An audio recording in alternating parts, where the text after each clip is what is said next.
France, Nouvelle-Aquitaine, salle de Barbezieux dans une colo VMSF. Bienvenue dans Robert Enquête. Mesdames et messieurs, bonjour et bienvenue à Barbezieux pour ce nouveau numéro de Robert Enquête. Aujourd'hui, un cas inédit que nos équipes ont tourné il y a quelques mois. Les disparitions inquiétantes de Mediator. Est-ce que ces disparitions sont jugées normales? Quelles sont les réactions de nos victimes? Quelles sont nos découvertes? Nous allons vous le montrer maintenant. Écoute, pour une fois que je servais quelque chose, laissez-moi faire.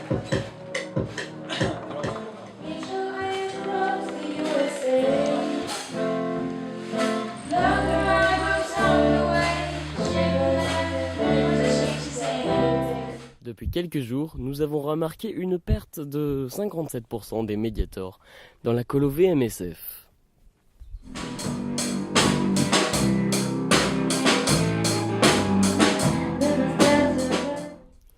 Notre enquête commence avec Peter Batréo, le directeur de la colo VMSF de salle de Barbezieux.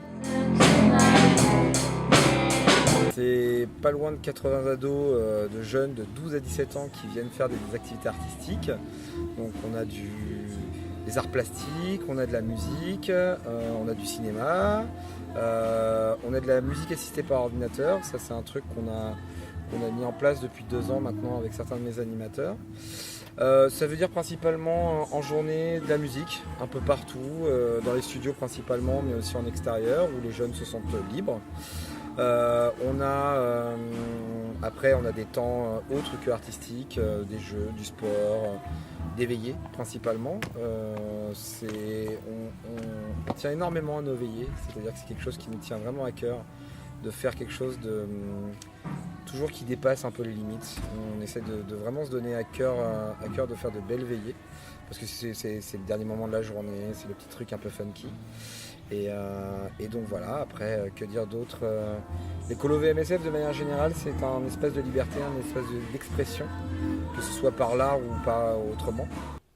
Des victimes ont demandé à témoigner. De jouer au Mediator, je suis un shredder de l'extrême, j'adore le sweeping et toutes les techniques de gros shredder des familles. Du coup, j'ai beaucoup de Mediator en ma possession, mais je remarque que le quota baisse de plus en plus et que ça devient très alarmant en fait. Avec des pertes de Mediator extraordinaires. Oula! Dans la trentaine à peu près, quelque chose comme ça, voire plus. Environ 2657. Je pense que la raison principale des pertes de Mediator, ça doit être l'utilisation comme cure-dent. Vous comprenez, entre les canines, des fois, on a souvent des morceaux de viande coincés et par conséquent, on utilise le Mediator pour se décoincer les dents un peu comme ça. Voilà. Et enfin, je pense que le principal suspect dans cette affaire, c'est votre Camille. Alors je pense que soit c'est un complot des souris, soit c'est un coupable humain qui s'infiltre chez les gens et qui nous vole nos Mediators. Ma soeur, peut-être, même si elle joue à la main, peut-être qu'elle joue prendre des Mediators. J'aime bien les Mediators. J'aimerais bien qu'on me rende mon jack. Ça c'est, j'en ai acheté des jacks et on les a plus, je les ai plus. Je joue de la guitare. Nous allons désormais voir l'un des principaux concernés, Monsieur Plectrum. Eh bien, depuis quelques mois, tous mes amis disparaissent petit à petit. Il n'en reste presque plus, en fait. Eh bien, j'ai une surcharge de travail qui est tellement grande, j'en peux plus travailler, moi. Laissez-moi tranquille, 8 heures par jour, c'est beaucoup trop pour un plectre. Imaginez 8 heures de travail à gratter des cordes dans des mains moites, c'est horrible.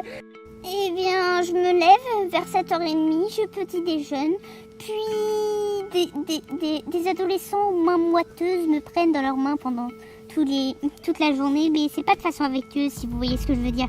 Je veux juste retrouver mes amis. Je revais pleurer dans mes larmes. Mais il y a surtout une découverte que nous avons trouvée par le biais d'un journaliste qui avait laissé sa caméra allumée.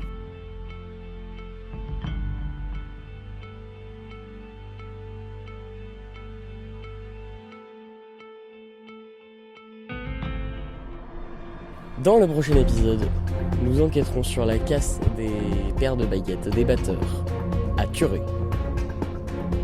Merci d'avoir suivi cette émission. Au revoir.